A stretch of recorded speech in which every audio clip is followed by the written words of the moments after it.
বাংলাদেশ বিমানকে অনেকেই রসিকতা করে বলে থাকেন বাংলাদেশ বেইমান।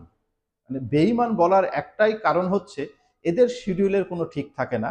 কখনকার ফ্লাইট কখন যাবে, কবেকার ফ্লাইট কবে যাবে এর কোনো ঠিক ঠিকানা নাই। মুহূর্তের মাঝেই ফ্লাইট বাতিল করে দেয়, মুহূর্তের মাঝে ঘোষণা দিয়ে দেয় যে ডিলে হবে। কতটুকু ডিলে হবে এর কোনো খোঁজ খবর থাকে না। এমনকি ওদের ডেস্কে গিয়েও কাউকে পাওয়া যায় না। বাংলাদেশ বিমান করে না এমন কোনো খারাপ কাজ পাওয়া যাবে না। লাগেজ কাটা থেকে শুরু করে শিডিউল বিপর্যয়, আহ, সমস্ত বিমান ফাঁকা যাচ্ছে তারপরেও টিকিট কাটতে গেলে টিকিট পাওয়া যায় না। যাত্রী সেবা খুবই খারাপ, যাত্রী হয়রানি তারা করে।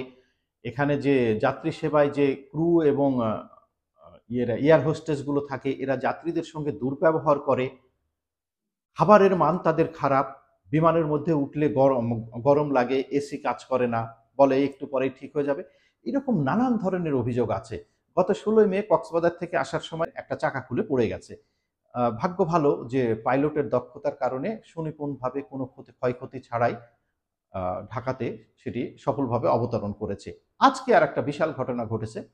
সিঙ্গাপুরগামী বোয়িং আকাশে ওঠার কিছুক্ষণ পরে যান্ত্রিক গোলযোগ দেখা দিয়েছে এবং শাহজালাল আন্তর্জাতিক বিমানবন্দরে অবতরণ করেছে। এ ঘটনা কি একটা দুইটা? এ ঘটনা কিন্তু প্রায় প্রতিনিয়তই ঘটতে থাকে, প্রতিনিয়ত ঘটতে থাকে। বিমানে ঘটে না এমন কোনো ঘটনা নেই আসলে। বিমান দিনের পর দিন লসে থাকে এবং রাষ্ট্রের অর্থ আমার আপনার যে টাকাটা সেই টাকাটা তারা লস করে সেখান থেকে তাদেরকে আবার বেতন দেওয়া হয়, তারা কাজ করে না, কর্মবিরতি পালন করে।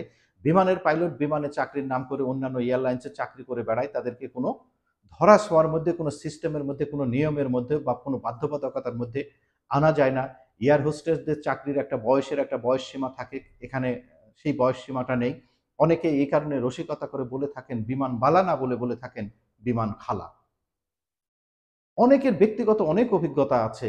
মানে এইটা এইটা মানে বলে শেষ করা যাবে না। আমাকে পেশাগত কারণে কিছুদিন আগে পর্যন্ত ঘন ঘন ঢাকা কক্সবাজার যাতায়াত করতে হতো। এমনকি সপ্তাহে এক বা একাধিকবার ঢাকা কক্সবাজার আমাকে যেতে হতো। আমি সাধারণত অ্যাভয়েড করতাম বাংলাদেশ বিমান, কিন্তু অনেক সময় দেখা যায় টিকিট পাওয়া যাচ্ছে না, জরুরিভাবে যেতে হবে বা টাইমিংটা মেলানোর জন্য বাংলাদেশ বিমানে যে কয়বার গিয়েছি বলতে গেলে অভিজ্ঞতা আমার কখনোই সুখকর নাই, যদিও আমি অনেকবার গিয়েছি। একবার কাউন্টারে গিয়ে দেখলাম যে কেউ নেই। আমাকে বোর্ডিং পাসটা দিয়ে দিয়েছে, ভিতরে ঢুকে চেকিং টেকিং কমপ্লিট করে দেখলাম যে বিমানের কাউন্টারে কেউ নেই, অন্যান্য প্রাইভেট যে এয়ারলাইন্সগুলো আছে সেখানে সবাই আছে। বিমানের লোক কই, লোকজন খোঁজ করছে, আমার মতো অনেকেই অধৈর্য হয়ে খোঁজ করছে। আমি দেখলাম যে এদেরকে ডাকাডাকি করে লাভ নাই, এরা সরকারি চাকরি করে, কারো ডাক এরা শুনবে না। বসে থাকি, বসে থাকতে থাকতে থাকতে প্রায় ৪ ঘন্টা চলে গেল, তাদের কোনো খোঁজ নেই। হঠাৎ ঘন্টা চারেক পরে দুজন লোক চলে আসলেন, এসে ডাকা শুরু করলেন, ঢাকা চিটাগং বাংলাদেশ বিমান, বাংলাদেশ বিমান ঢাকা চিটাগং, বাংলাদেশ বিমান ঢাকা চিটাগং। এর মাঝে অন্যান্য রুটের যাত্রীরা জিজ্ঞাসা করলো তাদের ফ্লাইটগুলোর খবর কি, তাদের ফ্লাইট কখন যাবে ইত্যাদি ইত্যাদি। কারো কথা কোনো কেউ কানও করছে না। একজন মুরব্বী করে ভদ্রলোক, বেশ বয়স্ক মানুষ, সে খুব উত্তেজিত হয়ে সেই লোকের সামনে গিয়ে জিজ্ঞাসা করলো যে আমাদেরটা কখন, সেইটা কেন বলছেন না? চিৎকার করে যখন বলে উঠলো তখন সেই লোক ততোধিক গলা উঁচু করে বলল, আরে থামেন আপনি, এটা দেওয়ার পরে আপনারটা দেব। হঠাৎ আমার মাথার মধ্যে একটা জিনিস কাজ করলো, এই তো একটা ক্লু পাওয়া গেছে। চাচাকে আস্তে করে কানে কানে গিয়ে বললাম, চাচা এর হাতেই কিন্তু সবাই ইচ্ছা করে লেট করছে, দেখেন না, বলছে যে এটার পরে আপনারটা দেব, মানে চাইলেই কিন্তু সে দিতে পারে। চাচা এই কথা শুনে উত্তেজিত হয়ে গালিগালাজ শুরু করলেন এবং চারিদিকে দৌড়ে গিয়ে কলার ধরলেন এবং চারিদিকে আরো যারা প্যাসেঞ্জার ছিল তারা হৈ হৈ রই রই করে উঠলো। এখন যেরকম মব মনে করেন, মব হয়, সেই রকম মবের একটা অবস্থা তৈরি হলো। আমি আস্তে করে পিছন থেকে আবার সটকে পড়লাম। নেপাল যাচ্ছি, আমি জাস্ট একটু ব্যাক পেনের কারণে উঠে একটু দাঁড়িয়েছি, বিমানবালা আমাকে এসে বললো বসেন।